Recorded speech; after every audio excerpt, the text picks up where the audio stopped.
Okay guys, today we're gonna be going over a comedy for once. So the film starts out with two kids in a house with shitty lighting. Also they talk quiet as fuck for some reason, so at times I thought they were speaking another language.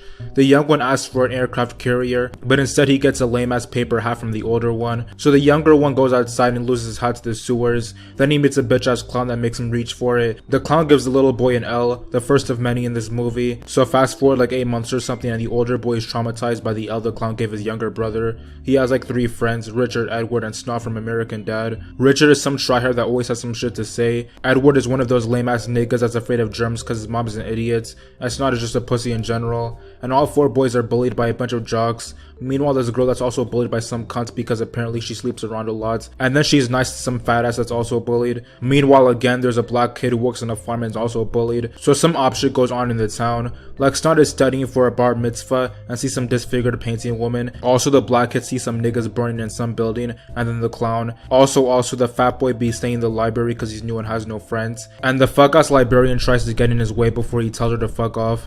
And then he reads a book about some weird shit like this is Gravity Falls or something. And then he sees a zombie and the clown and he gets the fuck out of there. And then he gets chased around by the psychopath jocks. Despite him weighing like 500 pounds, the jocks manage to lose him somehow. And then one of the jocks goes missing while looking for him in the sewers. But whatever, fuck him. So the fat boy meets up with the 4 main boys and joins their clique. And then they run into the girl and she starts helping them. And then they all have a gay old time, and it turns out that the main boy and the girl have some history together, so you know everything's looking wavy. But then the main boy sees his brother and the clown, and the girl starts hearing voices in the sink and she almost becomes a pack. And a bunch of blood gets everywhere but her fuck ass dad can't see any of it. Also Edward gets jumped by some guy with syphilis that turns out to be the bitch ass clown. So the boys help the girl clean up her bloody room for some reason, and they all save the Negro from the psychopaths, and now the group is stronger than ever. So they all realize that the clown has been fucking with all of them except for Richard because he's not a virgin. Apparently he takes the form of what makes them most afraid because he eats off their fear or something. But tell me why this nigga Snot tries saying that all what they saw wasn't real. Like I get if it was just your woozy ass seeing visions, but if the whole goddamn posse is seeing shit, then I think some shit is really fucking going down, but whatever. So they become detectives and find out where he stays so they can do a drive-by. It turns out that all the L's so far have been connected by the sewers to the same house that Edward got jumped in. So the main boy decides to go there so he can murk the clown, but for some reason they forget their weapons and go unarmed.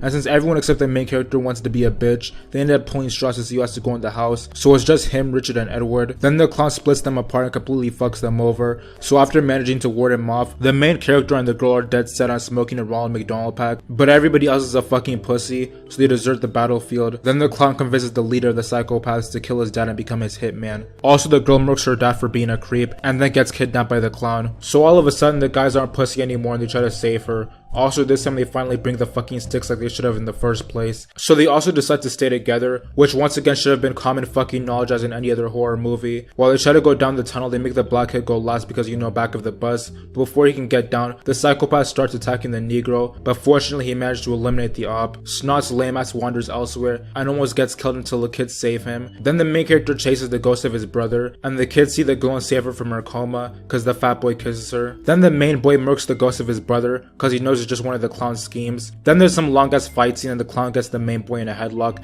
and says he'll fuck off for the next cycle as long as they let him put the boy on his shirts. But after fooling the clown, Richard shows that he refuses and reignites the jihad against the clown, which ends in him falling down in a pit. Then the children meet up and decide to fight the bitch ass clown whenever he appears again through some blood oath. Like they couldn't just peeky square or something. This is low-key the scariest part of the movie because it takes place like 30 years ago when the AIDS epidemic was going on. But anyway, that's the movie. I didn't read the book or watch the miniseries from like 1990, so this is my first experience with the story, and I gotta say it left a good impression because the movie was hard as hell. You know, I had my laughs, and also I know I skipped a lot of shit, but I'm not the fucking encyclopedia, so if you want to see the full thing then just watch the movie. My only regret is the fact that that one bitch that fucked over both the girl and Edward is still alive. Hopefully she got hit by a car, and the moral of the story is that clowns suck ass. Okay guys, make sure that when you subscribe you hit the notification button because that lets you know whenever I make a new video, and as always, thanks for watching.